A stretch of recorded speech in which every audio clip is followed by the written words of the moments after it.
ఖండంలో పెద్దదైన జీడిమెట్ల పారిశ్రామిక ప్రాంతంలో ఐఎన్టీయూసీ రాష్ట్ర కోర్ కమిటీ విస్తృత సమావేశం జీడిమెట్ల పారిశ్రామిక వేడలో తెలంగాణ రాష్ట్ర అధ్యక్షులు గుంజా శ్రీను అధ్యక్షతన ఘనంగా నిర్వహించారు. ఈ కార్యక్రమానికి ముఖ్యమంత్రి అతిథిగా విచ్చేసిన ఐఎన్టీయూసీ జాతీయ అధ్యక్షులు అంబడి కృష్ణమూర్తి గారు మాట్లాడుతూ, స్వాతంత్రం కన్నా ముందు 80 సంవత్సరాల క్రితం కార్మిక పక్షాన నిలబడి పోరాడిన కార్మిక సంఘం ఐఎన్టీయూసీ అని అన్నారు.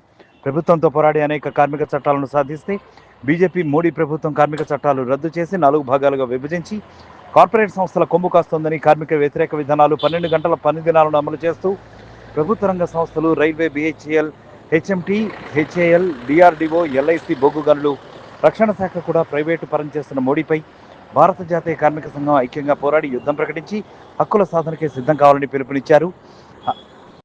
ఆసియా ఖండంలో పెద్దదైన జీడిమెట్ల పారిశ్రామిక వాడ నుంచి మోడీకి వ్యతిరేకంగా ప్రచార యుద్ధం సమరభేరి మోగిస్తున్నామని, కార్మికులు సిద్ధం కావాలని జాతీయ అధ్యక్షులు అంబడి కృష్ణమూర్తి పిలుపునిచ్చారు. ఈ కార్యక్రమంలో ఐఎన్టీయూసీ తెలంగాణ రాష్ట్ర అధ్యక్షులు గుంజా శ్రీను, ప్రధాన కార్యదర్శి గుడా ఐలయ్య గౌడ్ మాట్లాడుతూ, తెలంగాణ రాష్ట్రంలో పారిశ్రామిక వాడల్లో ప్రచారం నిర్వహించి కార్మికులను చైతన్యపరుస్తామని, బీజేపీ ప్రభుత్వ కార్మిక విధానాలపై పోరాటానికి కార్మికులను సిద్ధం చేస్తామని అన్నారు. For more updates always click on 7TV focus. ఇంత పెద్ద ప్రోగ్రామ్ పెట్టిన మా పుట్ట నరేందర్ గారు, ఈయన ఇప్పుడే నేను అపాయింట్మెంట్ ఇచ్చి మీ అందరికీ పరిచయం చేస్తా. వారికి ముఖ్యంగా కృతజ్ఞతలు. ఎందుకంటే ఈరోజు వేడి నీళ్ళకి చన్నీళ్ళు అన్నట్టు ఈరోజు అందరికీ తోడుగా నేను కూడా ఉంటా సార్, నేను అందరితో కలిసి పని చేసి ఇంకింత వృద్ధిలోకి తెస్తా అన్నాడు. మీరందరికీ కృతజ్ఞతలు చెప్తూ, మరి ఈనాటి సమావేశం ఏంటంటే ఇది ప్రారంభం, ఇది ఒక యుద్ధం, కేంద్రం మీద యుద్ధాన్ని ప్రకటిస్తున్నాం మేము. ఎందుకంటే కేంద్రం ఏదైతే కాంగ్రెస్ ప్రభుత్వంలో అనేక శ్రమలకు, అనేక పోరాటాలకు, కష్టాలకు ఓర్చి సంపాదించుకున్న చట్టాలన్నింటినీ కూడా ఒకటొకటి తుమ్మెలో దొక్కుకుంటూ, కనీస వేతన చట్టం కానీ, 8 గంటల పని విధానాన్ని కానీ అన్నింటినీ తుమ్మెలో దొక్కుకుంటూ ఒక నిరంకుశ నల్ల చట్టాలు తెచ్చిన కేంద్రం మీద మేము యుద్ధాన్ని ప్రకటిస్తున్నాం. ముఖ్యంగా 2010లో ఈ యొక్క ఐఎన్టీసీ చరిత్ర ఏంటంటే, ఒక వ్యక్తి అండర్లో కొన్ని 70-80 సంవత్సరాలు ఒకటే వ్యక్తి ఈ రాష్ట్రానికి అధ్యక్షుడుగా, దేశానికి అధ్యక్షుడుగా ఆ వ్యక్తి పరిపాలన చేస్తున్నప్పుడు అనేక ప్రాంతాల్లో ఒక తిరుగుబాటు వచ్చింది. ఎందుకంటే నువ్వు ఒక్కడే కాదు కదా, ఇదేం ప్రైవేట్ లిమిటెడ్ కంపెనీలో కూడా ఒకటి పోతే ఒక డైరెక్టర్ అవుతాడు. కానీ ఒక ఇంత పెద్ద సంస్థ 1947 మే 3న ఏదైతే కాంగ్రెస్ స్టాల్వార్స్ మహాత్మా గాంధీ ఆశ్చర్యంతో, ఆశీర్వాదాలతో, పండిట్ జవహర్లాల్ నెహ్రూ కానీ, సర్దార్ వల్లభాయ్ పటేల్ లాంటి స్టాల్వార్స్ స్వాతంత్ర ఉద్యమంలో కార్మికులను భాగస్వామ్యం చేయాలనే ఉద్దేశంతో ఏర్పాటు చేయబడ్డ ఈ ఐఎన్టీసీ లాంటి ఒక విశాల దృక్పథం గల సంస్థను ఒక వ్యక్తి ఎప్పుడైతే హైజాక్ చేసిండో దానికి రివోల్ట్ చేసి 20,000 మంది ప్రతినిధులతో, జనరల్ కౌన్సిల్ మెంబర్స్తో, డెలిగేట్స్తో రాంచీలో నన్ను ఏకగ్రీవంగా ఎన్నుకోవడం జరిగింది. రాంచీలో ఎన్నికైన ఆ తర్వాత డిసెంబర్లో నా మీద హైకోర్టులో కేసు వేసింది. ఆ వ్యక్తి ఎవరైతే ఉన్నారో పాత క్యాండిడేట్, ఆ కేసును ఎదుర్కోవడానికి నేను 3 సంవత్సరాలు ఢిల్లీలో ఉన్నాను. ఎందుకంటే ధనం ఉన్నది, ఆఫీసులు ఉన్నాయి, బలగం ఉన్నది. మరి మేమంతా కూడా అనేక ప్రాంతాల్లో, బాయ్ జగతాప్ లాంటి బాంబేలో ఉన్నారు, ఛత్తీస్గఢ్లో అనేక మంది స్టాల్వార్స్ ఉన్నారు. కానీ వాళ్ళకి ఇంకా నిర్దిష్టమైన నిర్మాణం లేదు అక్కడ. ఆ నిర్మాణం లేని కారణంగా నేను ఢిల్లీలో ఉండి 3 సంవత్సరాలు నిరంతరం ఆ కోర్టు కేసులు ఫైల్ చేసుకోవాలంటే నాకు తలకు మించిన సాధ్యం. ఎందుకంటే ఒక లాయర్ ₹1,00,000 ఒక లాయర్ తీసుకొచ్చి ఆయన గడిసే వాదిస్తే ₹1,00,000 అంటే ఎట్లాంటి లాయర్లను తెచ్చేదంటే, దానికి ఎదురుగా ధీటుగా కష్టపడి నేను ఆ కేసులు 2014లో లాస్ట్కి ఏంటంటే ఎవరి రైట్ వాళ్ళకి ఇస్తున్నారైనా మీరు ఏమైనా చేసుకుందని ఇచ్చింది. ఎందుకంటే మా ఎన్నిక చెల్లదన్నదా నిరూపించలేకపోయిండు. 2014 వరకు నేను కథ నడిపించింది. ఆయన ఈ మధ్యనే చనిపోయిండు 1 సంవత్సరం కాలంలో. అయితే నన్ను ఈ మధ్య రాంచీకి పిలిచింది.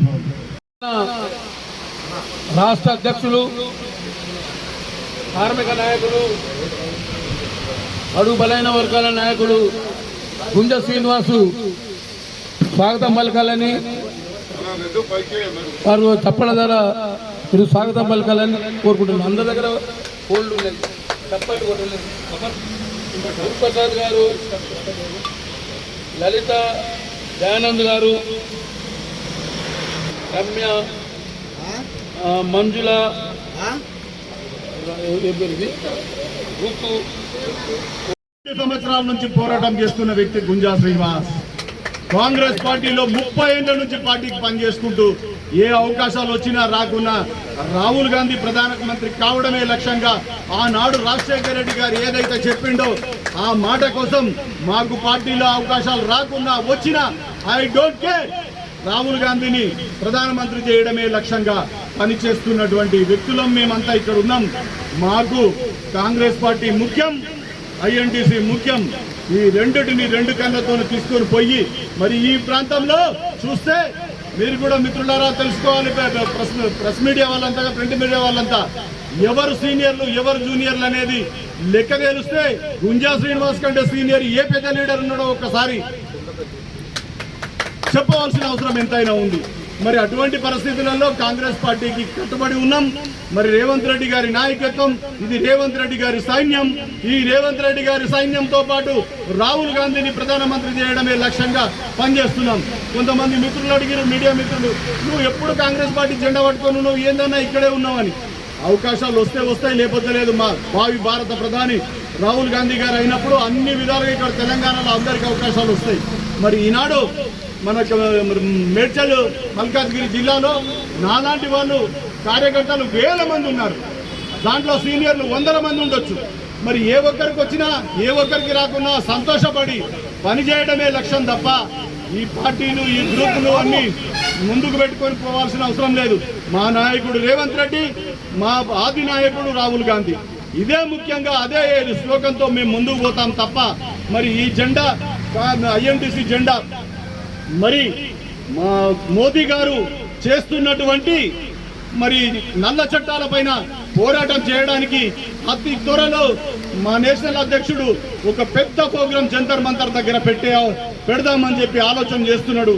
దాంట్లో భాగంగా తెలంగాణ రాష్ట్రం నుంచి అన్ని విధాలుగా మేము ముందుంటామని చెప్పి తెలియజేస్తూ రేపు రాబోయే రోజుల్లో ఐఎన్టీసీ అంటే అంబడి కృష్ణమూర్తి, అంబడి కృష్ణమూర్తి అంటే ఐఎన్టీసీ, ఐఎన్టీసీ అంటే గుంజా శ్రీనివాస్, గుంజా శ్రీనివాస్ అంటే ఐఎన్టీసీ అనే విధంగా ముందుకు పోతాం, ముందుకు సాగుతాం, రాజీ లేని పోరాటం చేస్తాం. యువకిషోరం లాంటిది చాలా మంది మెరికల్ లాంటి నాయకులు ఉన్నారు మా దాంట్లో. మరి సతీష్ బాబు గారు ఏంది, ఐలయ్య గారు దాన్ని చదువుకుంటాడు చేస్తుంటాడు. మరి ఇంతమంది నాయకుగా ఉండగా ఈ తెలంగాణ రాష్ట్రంలో ముందుకు సాగి ఖచ్చితంగా ఈ ఐఎన్టీసీ జెండాని తెలంగాణ ఇండియాలో నెంబర్ 1 గా నిలబెట్టడానికి మేము ప్రయత్నం చేస్తాం. మేము ఖచ్చితంగా ఉంటాం. ఈ జెండా పట్టుకొని తిరుగుతాం. ఎంతమంది ఎన్ని అవమానాలు చేసినా 3 రంగుల జెండా రాహుల్ గాంధీ జిందాబాద్, రాష్ట్రంలో రేవంత్ రెడ్డి జిందాబాద్, మా ఐఎన్టీసీ జిందాబాద్ అనేది ముందుకు సాగడానికి మేము ప్రయత్నం చేస్తాం. ఇదే తప్ప వేరే ఆలోచన లేదు. 12 ఏళ్ల నుంచి రాజీ లేని పోరాటం చేస్తున్నాం. ఇంకా 20 ఏళ్ళైనా చేస్తాం. ఏదో ఒక రోజు ఈ జెండా నెంబర్ 1 జెండాగా ఎదుగుతుంది. ఆనాడు మా నాయకుడు కన్న కలలు నెరవేరుతాయని చెప్పి తెలియజేస్తూ